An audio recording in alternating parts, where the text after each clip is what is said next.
आदरणीय दर्शकबिन नमस्ते। टाइम्स टिभी द्वारा प्रसारण भइरहेको सुशासन बाज कार्यक्रममा तपाईहरुलाई स्वागत। म वीरेन्द्र मान।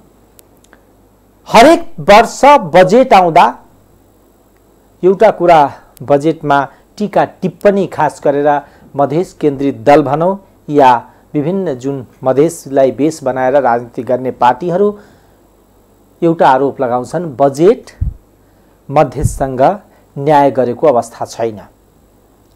आम जनतालाई पनि त्यही लाग्दै होला कि बजेट न्याय गरिरहेको छैन मधेससँग या यो तराई मधेसका जिल्लाहरूसँग।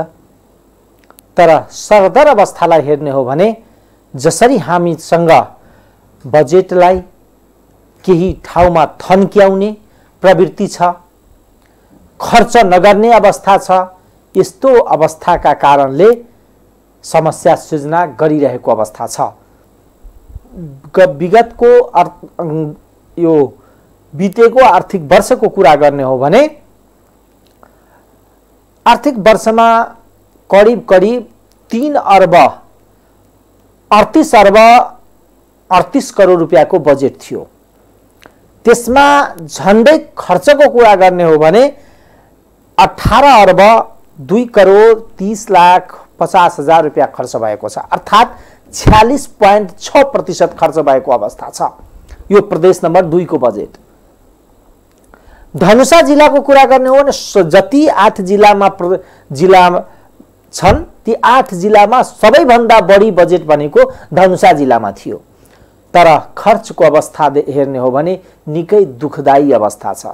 खर्च गर्न सकिएको छैन। त्यसको दोष कसले लिने? किनभने केवल यो कर्मचारीमाथि दोषारोपण गरेर जोगिने अवस्था छैन। अपन शासन अपन प्रशासन भनेर नारा दिने राजनीतिक दलहरूले जिम्मेवारी बुझ्नुपर्ने अवस्था छ। धनुषामा तपाईको 27.9% मात्र बजेट खर्च भएको छ। अधिकांश जिल्लाको बजेटको सिनारियोमा सबभन्दा कम बजेट खर्च भनेको धनुषा जिल्लामा भएको छ। 10 अर्ब बजेट थियो। यस कारणले पनि विकासका यो जिल्लामा विकास भन्ने हो भने धेरै विकास हुन्थ्यो, तर खर्च गर्न नसक्ने जुन प्रवृत्ति छ त्यसले समस्या सिर्जना गरिरहेको छ र धेरैमा मन्त्रालयहरूमा आवण्टा रकमहरू धेरै राखिने प्रवृत्ति पनि छ। यो प्रवृत्तिको कारणले पनि समस्या आइरहेको छ। आजको कार्यक्रममा हामी विविध विषयवस्तुमा छलफल गर्दैछौँ। आर्थिक सुशासनको समस्याहरू, त्यसैगरी बाढीका समस्याहरू। अहिले पनि बाढीबाट विस्थापितहरूको बिजोग भइसकेको अवस्था छ। प्रदेश सरकारका मन्त्रीहरू खादा ओढ्नको निमित्त अहिले जिल्ला भ्रमणमा गइरहेका छन्। ठाउँ ठाउँमा हेर्नुहुन्छ भने स्वागत गर्नको लागि माला लिएर कार्यकर्तालाई तयारी गर्ने अवस्थामा राखिएको हुन्छ। गर्नै पर्छ, किनभने नेताज्यू मन्त्रीज्यू क्षेत्रमा हाम्रो जिल्लामा आउनु भएको छ। पीडा बुझ्नको लागि होइन, माला पेर्नको लागि लगाउनको लागि आउनु भएको छ, खादा ओढ्नको लागि आउनु भएको छ। यस्तो प्रवृत्ति त्यागेर इमिडिएट जुन विस्थापितहरूको अवस्था छ त्यो करुण अवस्थालाई हेरेर इमिडिएट प्रदेश सरकारले पैसा निकासा गरेर तिनीहरूलाई तात्कालको राहतको प्रबन्ध गर्नुपर्छ। अहिले कतिपयको विद्यालयहरूमा बसेको अवस्था छ, दुखदायी अवस्थाहरू छ। र अर्कोतर्फ जनकपुर प्रादेशिक अस्पताल जसमा पैसा खन्याईको खन्याई छ पैसा, तर त्यसको दुरुपयोग पनि त्यतिकै बढेको छ।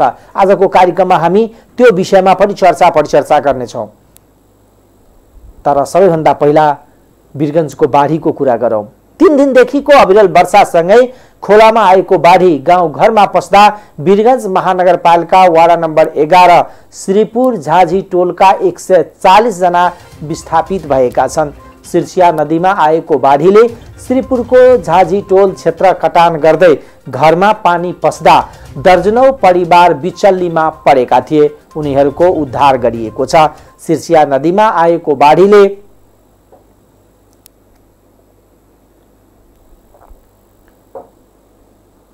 खोला नाघेर घरमा पस्दा बस्तीका 2 दर्जन भन्दा बढी परिवार विस्थापित भएका हुन्। नदीको पानी बढेर बस्ती जोखिममा परेपछि मुसहर दलित परिवारलाई उद्धार गरिएको वाडा नम्बर 11 का वाडा अध्यक्ष प्रदुमन सेडाईले जानकारी गराउनुभयो।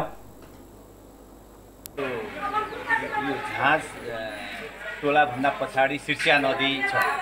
खास गरेर यिनीहरू सिर्सिया नदीको किनारमा कसैले आफ्नो चाहिँ निजी जमिन किनेका छन्, कोही चाहिँ के छन् भने त्यहाँ अरूको जमिन भाडामा लिएर घर बनाएर बसेका छन्। यिनीहरू चाहिँ सब चाहिँ दलित समुदायका हुन्। यिनीहरू त्यहाँ एउटा आफ्नो 15-16 घर, करिब करिब 16-17 घर यिनीहरू त्यहाँ बसेका छन्।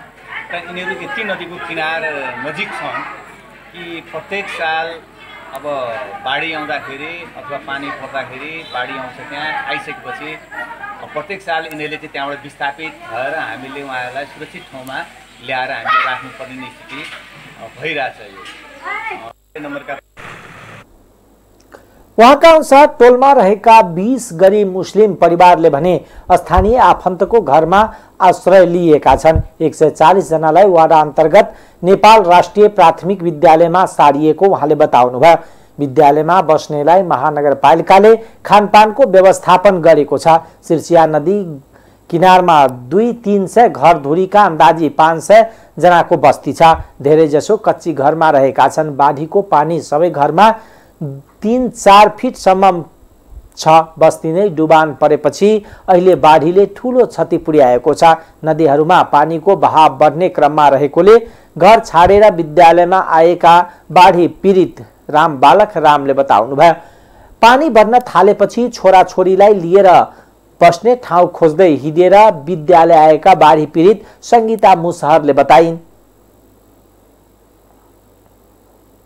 बाल बच्चा लेकर भाग बनी सर, घर दुआर के सर सामान दहा काटे मठिया में बनी सर। मठिया में मुखिया जी निकाल देने तो लेकर वाला स्कूल में तो राशन पताई देने पड़ता बना के पानी से कौन को कपड़ा हम के दे पर पेन के भाग बनी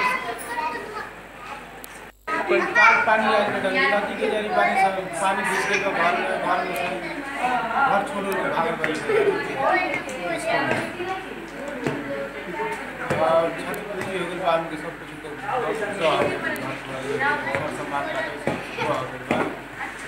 पानी टाटा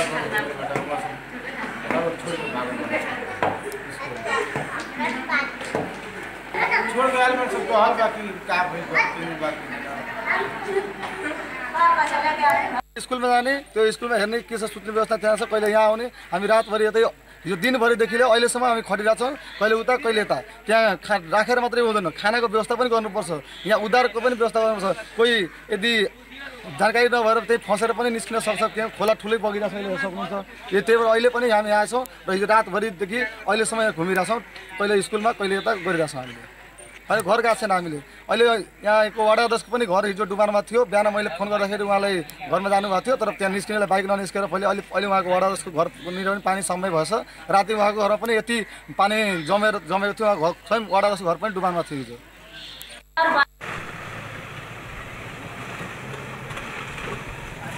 स्थानीय युवा र प्रहरीको सहयोगमा पीडित नागरिकलाई सुरक्षित स्थानमा राखिएको छ। उद्धार गरिएका व्यक्ति कतिपय अग्ला ठाउँमा सडक खण्डमा आएर बसेका छन् भने अन्य कतिपय व्यक्ति नजिकका आफन्तको घरमा आश्रय लिन पुगेका छन्। घरहरू डुबानमा परेपछि केही परिवारका सदस्य भुइँ तल्लामा रहेको आफ्नो घरको अन्नपात सहित दोस्रो तल्ला वा घरको छानामा बसेर जोगिएका छन्। पानी पर्ने सम्भावना रहेकोले डुबानमा परेकालाई सुरक्षित स्थानमा सारिने कार्यमा युवाहरू जुटेका छन्। स्थानीय युवा अकलेश शाहले डुबानबाट प्रभावित उद्धार र राहत वितरण कार्य सुरु गरिएको बताउनुभयो। सरकारी स्तरमा नभए पनि युवाहरूले डुबान पीडितलाई सुरक्षित राख्न बस्ने व्यवस्थाका साथै खानालाई चिउरा चाउचाउ वितरण गरिरहेका छन्। अव्यवस्थित ढल निकासका कारण हरेक वर्ष बस्ती डुबानको चपेटामा पर्ने गरेको स्थानीयवासीको आरोप छ। पानीको निकास नभएका कारण नदीसँग जोडिएका ठाउँहरू डुबानमा परेका छन्।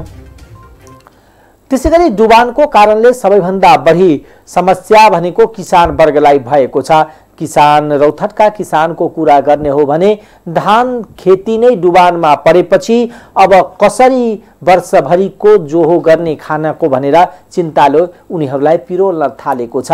हिउँदमा चुरे पहाडको फेदबाट ठूलो मेसिन प्रयोग गरेर दैनिक सयौं ट्रक बालुवा ढुङ्गा निकाल्दा त्यसको असर 10 गज्जातिर पर्ने र किसानको जमिन कटान हुने गरेको उनीहरूको भनाइ छ। चुरे क्षेत्रबाट बाढीसँगै निरन्तरको बालुवाले यसपालि पनि निकै क्षति पुर्याएको छ। केही दिनदेखि अविरल वर्षाका कारण बकैया नदीमा आएको बाढीले तामागढी र तनपुर सडकको करिब 200 मिटर क्षेत्र बगाएको छ। बाढीले निजगढ नगरपालिका वार्ड नम्बर 8 स्थित नागमणि सामुदायिक वन समुदायको वन क्षेत्रमा पर्ने सडक बगाएको छ। नदीको मूलधार सडकमा ठोकिएर पछि कटानमा परेर सडक बगाएको बगरमा परिणत भएको हो। सडक बगेपछि उक्त सडक भएर आवत जावत गर्ने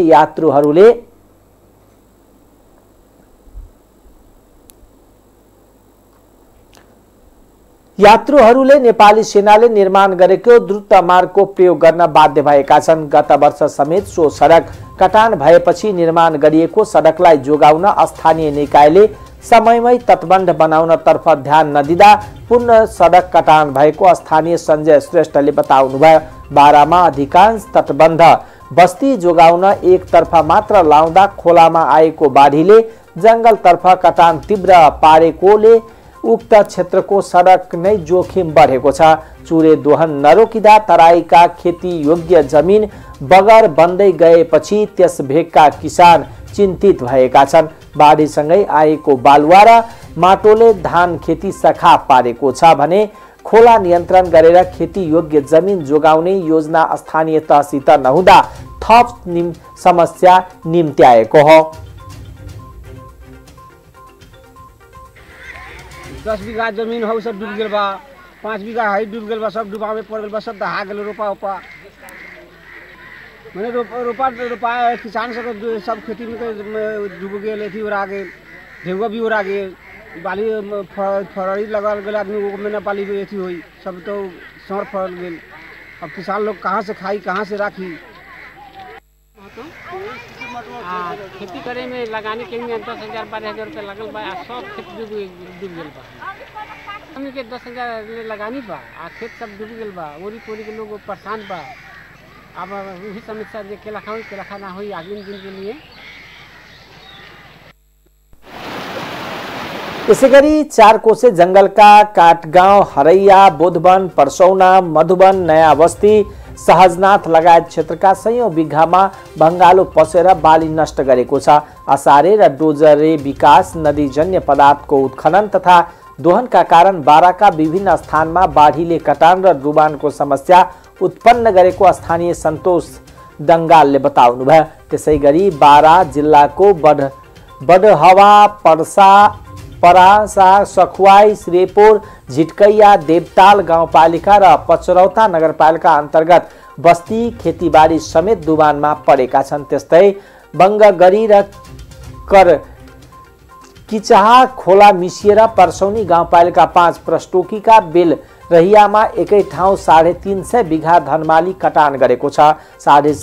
150 किसानको 350 बिघा जमिन कामै नलाग्ने अवस्थामा पुगेको परसौनी गाउँपालिका 5 का सहीम अन्सारीले जानकारी दिनुभयो। त्यसैगरी जितपुर सिमरा उपमहानगरपालिका 19 इनरा सिसरबा गाउँ नजिकको बंगडी खोलामा बाढी आउँदा 50 बिघा भन्दा बढी धनमाल बालुवाले पुरिएको किसान महेन्द्र शाहले बताउनुभयो। कृषि ज्ञान केन्द्रका प्रमुख जितेन्द्र यादवका अनुसार चुरे पहाडबाट बालुवा ढुङ्गा झिक्दा पनि त्यसको असर खेती योग्य जमिनमा पर्ने गरेको छ। बर्खामा चुरे भासिएर यहाँ वर्षेनी ठूलो क्षति हुने गरेको पाइएको छ। जिल्लाको 60,000 हेक्टर धान खेती गरिने जमिन मध्ये 10 देखि 20% मा खोलाबाट क्षति हुने गरेको छ।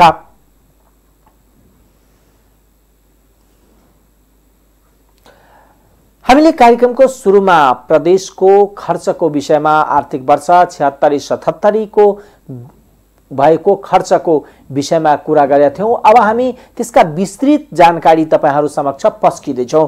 कति भयो, कसरी कुन जिल्लामा कति बजेट पठाइयो, कसरी खर्च गरियो र कति खर्च भयो, यो विषयमा हामी अब तपाईहरुलाई जानकारी दिदै छौं। प्रदेश 2 सरकारले आर्थिक वर्ष 2076-77 का ल्याएको बजेटको 46.95% मात्र खर्च भएको प्रदेश लेखा नियन्त्रक कार्यालयले जनाएको छ।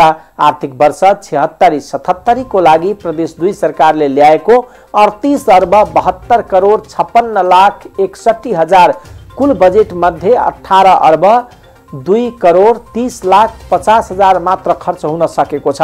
गत आर्थिक वर्षको जेठ मसान्तसम्म 27% मात्र खर्च हुन सकेकोमा आर्थिक वर्षको अन्तिम महिना असार मसान्तमा थप 19% खर्च भएको जनाइएको छ। प्रदेश 2 सरकारले ल्याएको बजेट मध्ये सबैभन्दा बढी बजेट धनुषा जिल्लाको लागि छुट्याइएको थियो भने खर्चको अवस्था पनि सबैभन्दा निराशाजनक धनुषा जिल्लाकै रहेको छ।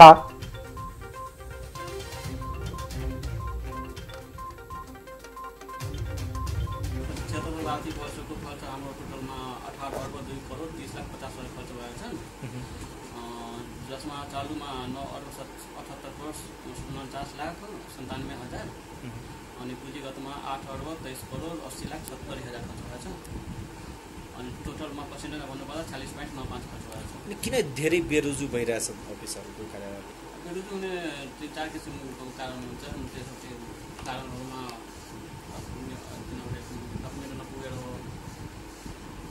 कारण चाहिँ त्यो बेरोजु भइरहेको हुन्छ। अनि बजेट अहिले नयाँ भएर पनि अब तन्त्रहरू नयाँ आएछन् अनि व्यवस्थापन गर्नुपर्ने हुन्छ नि, त्यही भएर बेरोजु भइरहेको हुन्छ। अनि मन्त्रालयको अवस्था खर्चको कस्तो छ?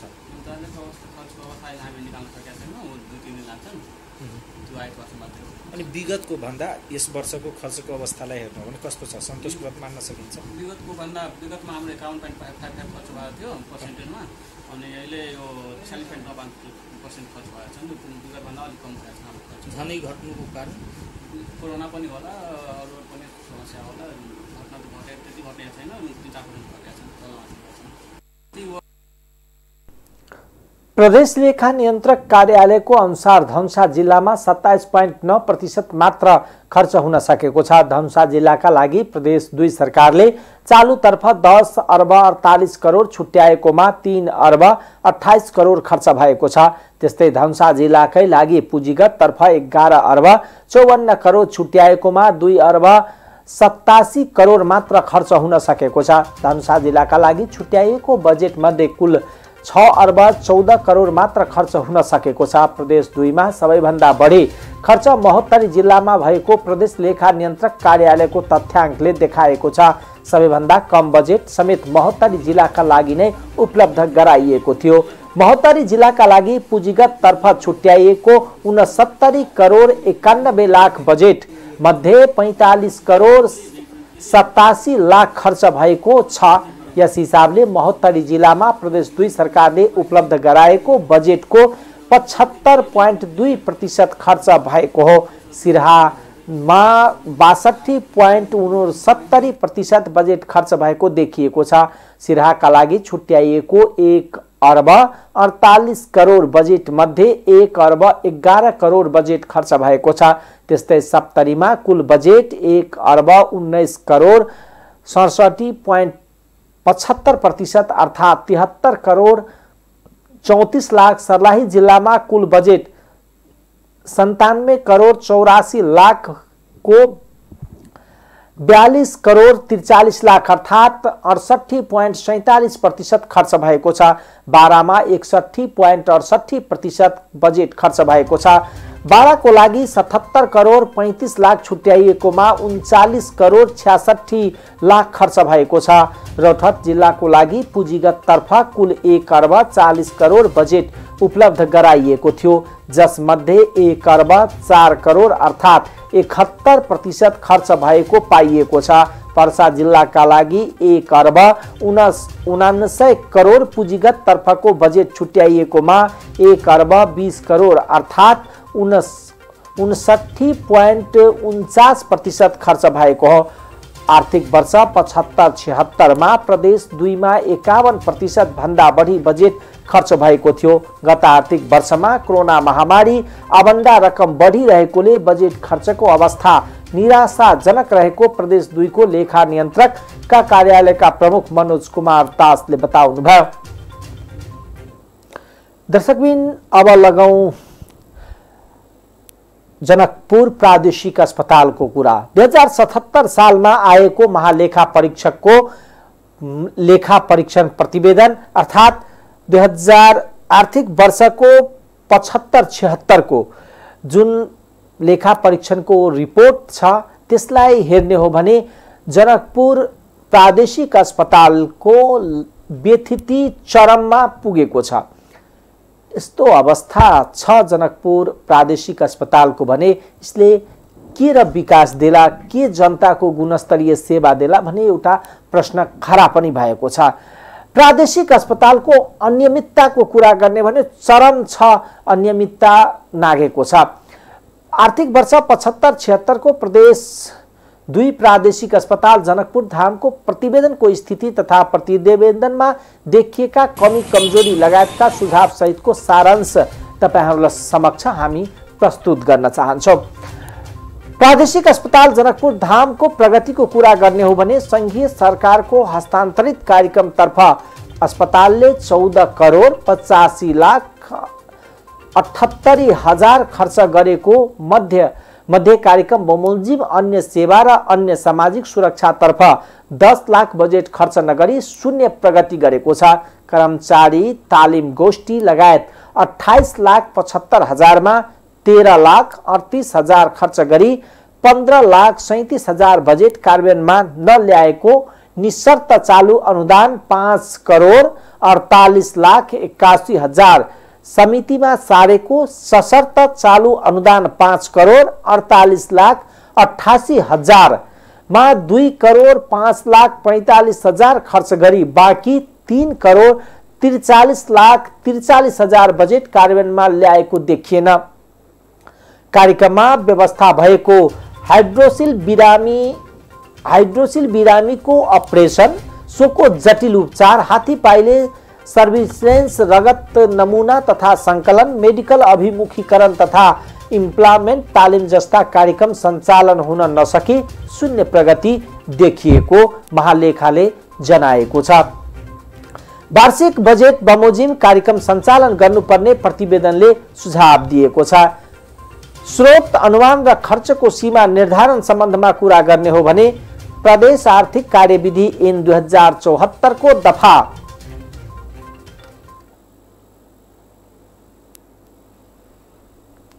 6 बमोजिम अस्पताल विकास समिति तर्फ आएको कार्यक्रम र शीर्षक वाइज स्रोत अनुमान र खर्चको सीमा निर्धारण गर्नुपर्ने गरेको देखिएन। आर्थिक वर्ष 75-76 को प्रस्तावित बजेट अनुमान तयार नगरेको र वर्षान्तमा 14 करोड 95 लाख 61 हजार खर्च गरेको छ। समिति गठन नभएकोले उच्च व्यवस्थापनबाट उक्त खर्च मात्र समर्थन गरेको छ। स्रोतको अनुमान र खर्चको सीमा निर्धारण नगरी गरेको वास्तविक खर्च सीमा भित्र रहने नरहनेको विश्लेषण गर्न सकिने अवस्था पाइएन। आर्थिक वर्ष 76-77 को लागि समितिको तर्फ 20 करोड 85 लाख 89 हजार र खर्चतर्फ 18 करोड 69 लाख 51 हजार को बजेट प्रस्ताव गर्दा त्यस्तो खर्च सृजना गर्ने प्रष्ट आधार तथा प्रस्ताव गर्ने आवश्यक सूचना विस्तृत रूपमा खुलाइएको छैन भनेर महालेखाको प्रतिवेदनमा उल्लेख गरिएको छ। साथै उक्त प्रस्ताव समितिमा छलफल समेत गराउनु पर्दछ प्रतिवेदनले सुझाव दिएको छ। बजेट तथा कार्यक्रम मूल्याङ्कनको कुरा गर्ने हो भने अस्पतालले आर्थिक वर्ष 75-76 को प्रदेश आर्थिक कार्यविधि ऐन 2074 को दफा 20 बमोजिम बजेट तथा कार्यक्रम कार्यान्वयन अवस्थाको मूल्याङ्कन गरी विवरण सार्वजनिक गर्नुपर्ने गरेको छैन।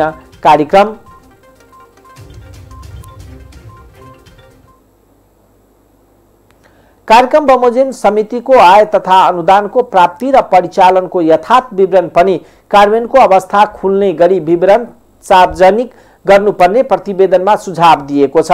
मेडिकल अडिटको कुरा गर्ने हो भने अस्पतालले वर्षभर सम्पादन गरेको क्रियाकलाप लगायत विश्व स्वास्थ्य संगठनको मापदण्ड बमोजिम प्राप्त गरेको र गर्न नसकेको सूचकको यथार्थ स्थिति सम्बन्धमा मेडिकल अडिट गरी पृष्ठपोषणको आधारमा आगामी दिनमा गरिने सुधारको विस्तृत कार्ययोजना बनाउनु पर्नेमा बनाएको देखिएन भनेर महालेखाको प्रतिवेदनमा उल्लेख गरिएको छ।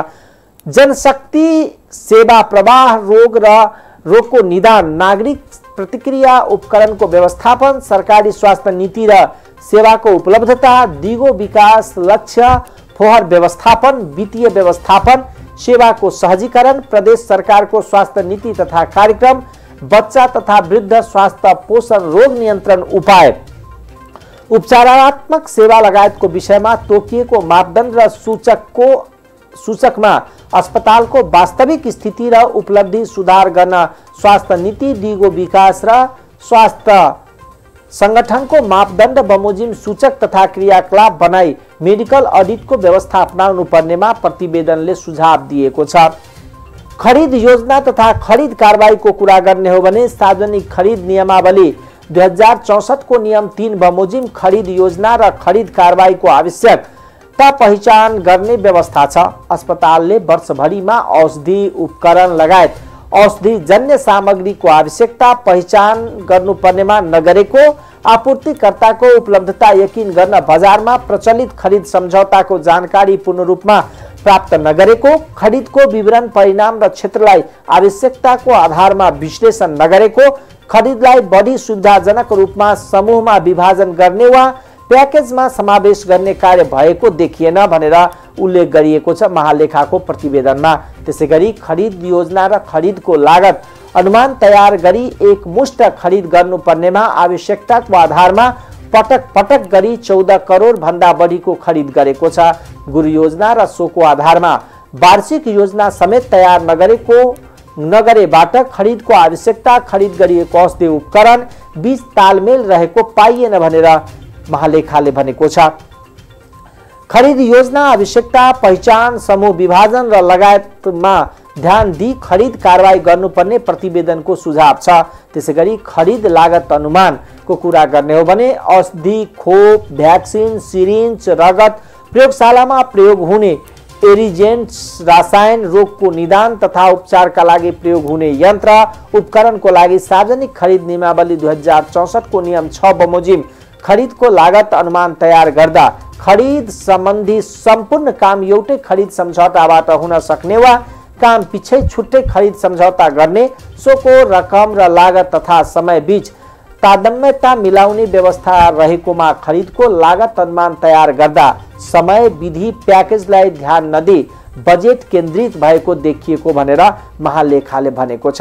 खरिद लागत अनुमान सम्बन्धित माल सामानको स्पेसिफिकेसन र गुणस्तरीय तथा दिगोपनालाई समेत ध्यान दिई गर्नुपर्ने सो प्रक्रिया अवलम्बन गरेको देखिएन भनेर उल्लेख गरिएको छ। त्यसैगरी खरिदको समय विधि र प्याकेजलाई ध्यान गर्नुपर्ने प्रतिवेदनले सुझाव दिएको छ। त्यसैगरी निरीक्षण र स्वीकृतिको कुरा गर्ने हो भने सार्वजनिक खरिद नियमावली 2064 को नियम 115 बमोजिम आपूर्ति भएका औषधि उपकरण कार्यालय सामान प्रयोगशालाका रसायनहरू प्रविधि स्पेसिफिकेसन र गुणस्तरीय बमोजिम भए नभएको परीक्षण गरी स्वीकृत गर्नुपर्ने र गुणस्तरीय तथा स्पेसिफिकेसन अनुसार नभएकोमा आपूर्तिकर्तालाई फिर्ता गर्ने व्यवस्था छ। औषधि अधिकतम उपयोग इमर्जेन्सी स्टक मिनिमम उपयोग लीड टाइम 18 महीनाको मान्य अवधिलाई ध्यान दिई खरिदको परिणाम निश्चित गर्नुपर्नेमा गरेको देखिएन भनेर महालेखाले भनेको छ। साथै उपकरणतर्फ निर्माता कम्पनी देश आयु वारेन्टी दिगोपन लगायतका पक्षलाई ध्यान दिई निरीक्षण गर्नु पर्दछ भनेर भनेको छ भने सो अनुसार निरीक्षण र स्वीकृति देखिएन भनेर महालेखाको प्रतिवेदनमा उल्लेख गरिएको छ। औषधि तथा उपकरणको निरीक्षण प्रक्रिया प्रभावकारी बनाउनु पर्ने प्रतिवेदनले सुझाव दिएको छ। एकीकृत वित्तीय विवरणको कुरा गर्ने हो भने प्रदेश आर्थिक कार्यविधि ऐन 2074 को दफा 26 बमोजिम समितिमा प्राप्त भएको शीर्षक 22 को आय तथा खर्च संग्रह प्रदेश सरकारबाट प्राप्त गरेको अनुदान आन्तरिक आयको छुट्टा छुट्टै र एकीकृत रूपमा वितरण तयार गरी तोकिएको अवधिभित्र सामाजिक विकास मन्त्रालय तथा प्रदेश लेखा नियन्त्रक कार्यालयमा एकीकृत विवरण पठाउनु पर्नेमा तोकेको समयभित्र पठाइएको देखिएन भनेर महालेखाले भनेको छ। 2076 आसिनमा आन्तरिक लेखा परीक्षण प्रतिवेदन 2076-10-29 मा महालेखा परीक्षक समक्ष आर्थिक विवरण पेश गर्नुपर्नेले एकीकृत विवरण ढिलोको कारण लेखा परीक्षणमा समेत असर परेको छ। समयमा एकीकृत आर्थिक विवरण पेश गर्नुपर्ने प्रतिवेदनले सुझाव दिएको छ। त्यसैगरी सम्भावित दायित्व सम्बन्धी व्यवस्थाको कुरा गर्ने भने अस्पताल विकास समितिले थाई कर्मचारी सम्बन्धी सेवा शर्त सुविधा सेवा वा पदबाट अलग हुँदा तिर्नुपर्ने दायित्व र जोखिम उपर वहन गर्नुपर्ने दायित्व सम्बन्धी कार्यविधि बनाई कोषहरूको व्यवस्थापन गरेको छैन भनेर भनेको छ। त्यसैगरी एक डाक्टर कार्यथलोमा दुर्घटनामा परि 2 लाख समितिबाट सोझै अस्पतालको बिल भरपाईको आधारमा खर्च लेखेको छ। यस्तो प्रकृतिको खर्च भुक्तानी दिन जोखिम तथा कल्याण कोषको स्थापना तथा रकम जम्मा गर्ने विकल्पहरूको पहिचान समेत गरेको छैन भनेर महालेखाले भनेको छ। जोखिम प्रति दायित्वबाट पर सर्न अस्पष्ट खाको चित्र सहित सम्भावित दायित्व र सम्बन्धित व्यवस्था र कार्यविधि तयार गर्नुपर्ने प्रतिवेदनले सुझाव दिएको छ भनेर महालेखाले भनेको छ। त्यसैगरी मरम्मतको कुरा गर्ने हो भने मरम्मत गर्दा मरम्मत आदेश स्वीकृति गराई खर्च गर्नुपर्ने व्यवस्था छ। उपचारका उपकरण इलेक्ट्रिक इलेक्ट्रोनिक सरसफाई प्रयोगशाला एसी एम्बुलेन्स फर्निचर फिनिसिङ लगायतका मरम्मतमा यो वर्ष अर्थात् 75-76 मा 43,90,000 खर्च गराई सम्बन्धित आपूर्तिकर्ताको खातामा भुक्तानी दिनुपर्दछ तथा शोध भर्नाबाट खर्च गर्ने प्रणाली नियन्त्रण गर्नुपर्ने प्रतिवेदनले सुझाव दिएको उल्लेख गरिएको छ। त्यसैगरी कार्यालयको सम्बन्धी खर्चको कुरा गर्ने हो भने अस्पतालले आवश्यक पर्ने सामानहरू चालु प्रकृतिको र पुँजीगत प्रकृति छुट्याई प्रतिस्पर्धात्मक रूपमा गुणस्तरको सुनिश्चितता रहने गरी एकमुष्ट खरिद कारबाही अवलम्बन गर्नुपर्नेमा आवश्यकताको आधारमा खरिद गर्ने प्रक्रिया अवलम्बन गरेको पुँजीगत प्रकृतिको सामान समेत खर्च लेखेको उपकरणहरू दाखिला नगरी खरिद खर्च लेखेको सहायक जिन्सी रजिस्टर खडा नगरेको चालु र पुँजीगत खर्च नछुट्याइएको बे अनुमान तयार नगरेको आदि व्यवहार देखिएका छन्। चालु र पुँजीगत प्रकृतिको खर्च बापत यो वर्ष अर्थात् आर्थिक वर्ष 75-76 मा 89 लाख खर्च लेखेको छ।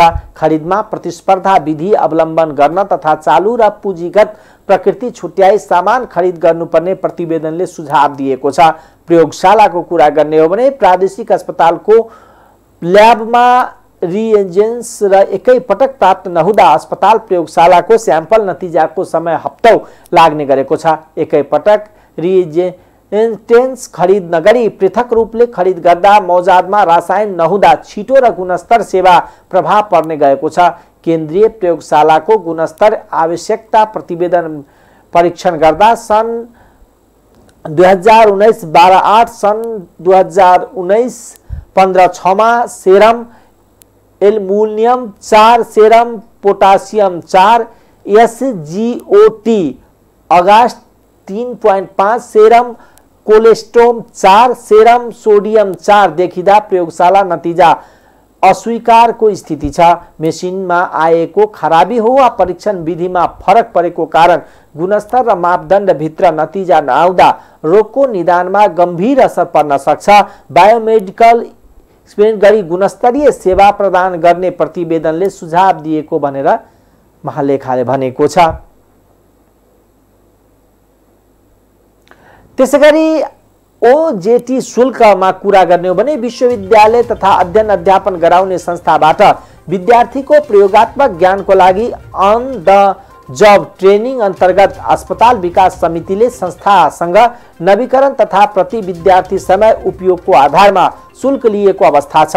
सम्झौता गरेका र पेश भएका कागजातको आधारमा वार्षिक नवीकरण शुल्क प्रति संस्था 2,50,000 वार्षिक र प्रति विद्यार्थी मासिक 3,000 तथा 5,000 को दरले बुझाउने गरी सम्झौता गरेको देखिन्छ।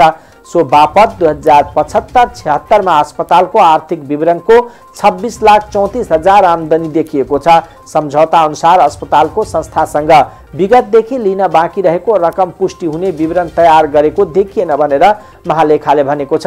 अस्पतालले 2076-8-13 मा रामजानकी हेल्थ फाउन्डेसनसँग 54 लाख बुझाउन पत्राचार गरे तापनि असुल भएको देखिँदैन। अर्को दुई संस्थासँग 3,82,000 उठ्न बाँकी छ।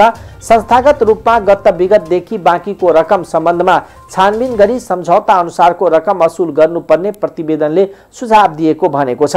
त्यसैगरी भाडा बक्यौताको कुरा गर्ने हो भने समितिको निर्णय अनुसार भाडामा लागेको विभिन्न सटरहरूको सम्झौता दर अनुसार भाडा रकम शर्त बमोजिम असुल गर्नुपर्ने व्यवस्था छ। भाडा बक्यौताको आद्विक लागत अस्पतालले राखेको छैन। 2076 माघ मसान्तसम्म भाडामा लिएको विभिन्न 9 व्यक्तिसँग सम्झौता तथा पेश गरेको विवरण अनुसार 36,57,000 असुल गर्न बाँकी देखिएको छ। उक्त रकम असुल गरी समितिको खातामा दाखिला गर्नुपर्ने प्रतिवेदनले सुझाव दिएको महालेखाले भनेको छ।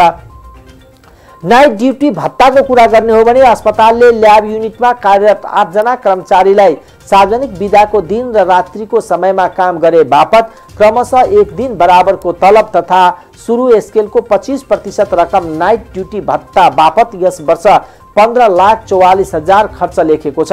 उक्त समयमा काम गरेको ड्युटी हाजिरी राखेको नदेखिँदा उपस्थित प्रमाणित हुने गरी हाजिर अभिलेख राख्नु पर्दछ भनेर महालेखाले भनेको छ। त्यसैगरी विद्युत महसुलमा थप दस्तुर भनेर कुरा गर्ने हो भने अस्पतालले विद्युत महसुल समयमा भुक्तानी गरी नियमानुसारको छुट लिनुपर्नेमा यस वर्ष बक्यौता रकम र चालू वर्षको समेत जरिवाना बापत थप भुक्तानी गरेको छ।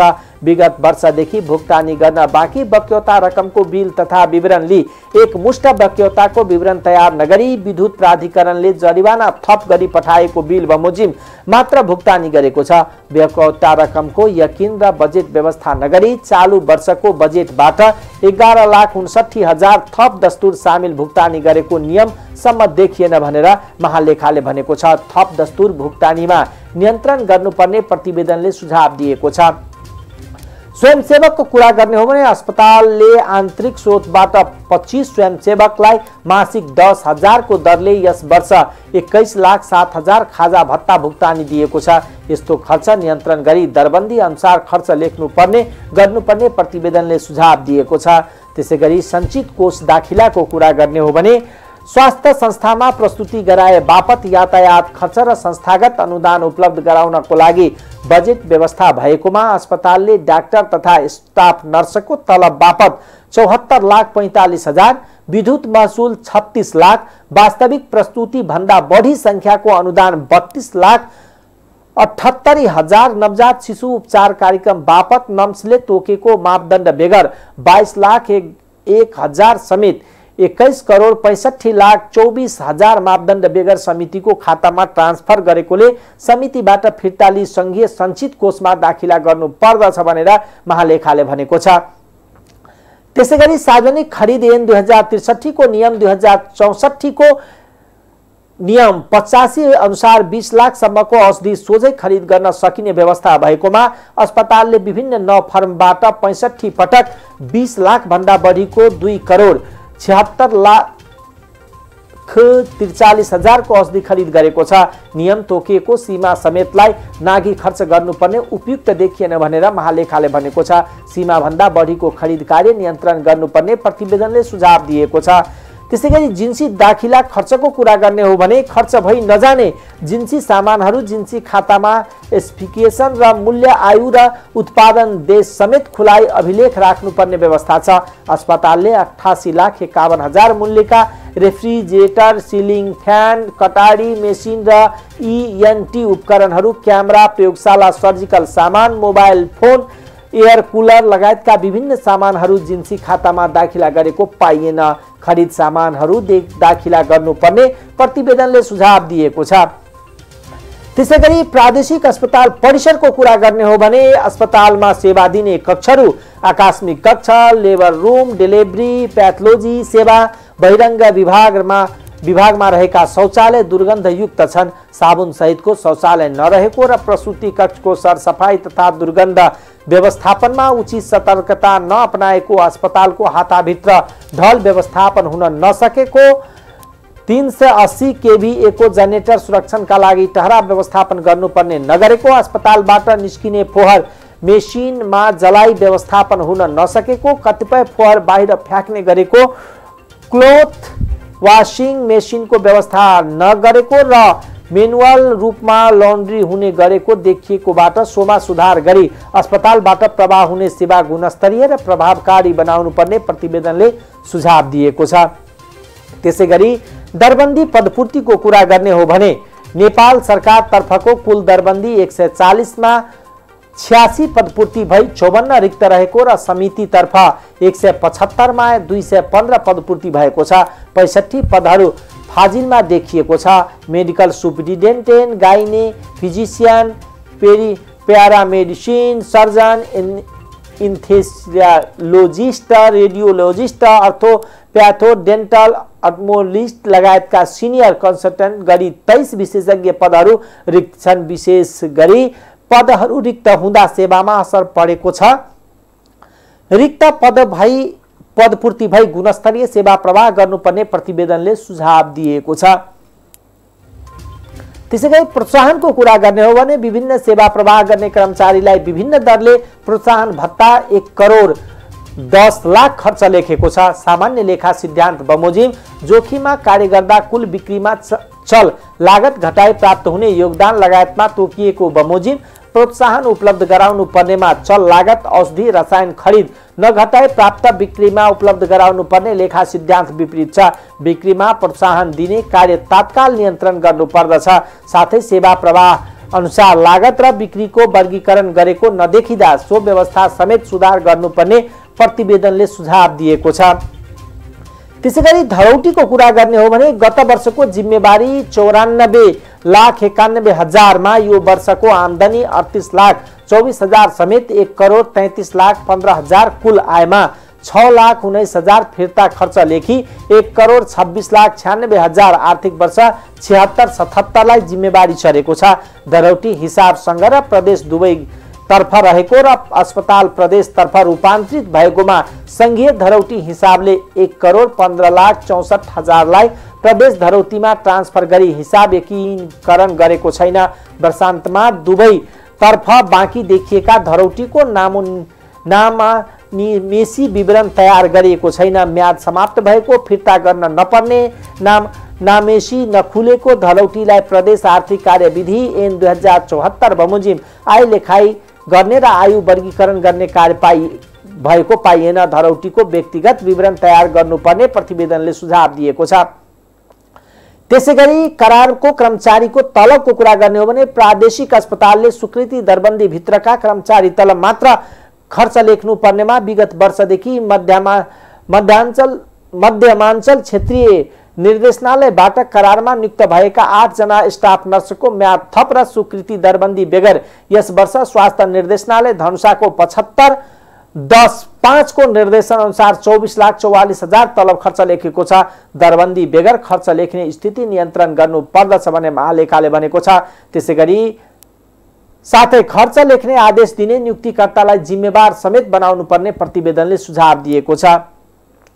र फार्मेसीको कुरा गर्ने हो भने फार्मेसी सञ्चालन निर्देशिका बमोजिम औषधिको सिफारिस जेनिक नामबाट गर्नुपर्ने व्यवस्था छ। सो प्रक्रिया पूर्ण रूपमा अवलम्बन गरेको देखिएन भनेर भनेको छ भने ट्रेड नेमबाट औषधि सिफारिस गर्ने प्रक्रिया नियन्त्रण गर्नु पर्दछ। उदाहरणको लागि नम्बर 2916 को प्यासेन पूर्जामा कोस्टियम डिसियल लेखी सिफारिस गरेको छ। कोडियम ड्रेस नाममा रहेको देखिन्छ। फार्मेसी सञ्चालन निर्देशिका बमोजिम प्रत्येक महिना बिक्रीको 10 र प्रत्येक वर्ष खुद नाफाको 90% रकम अस्पतालको मूल्य खातामा जम्मा गर्ने व्यवस्था छ।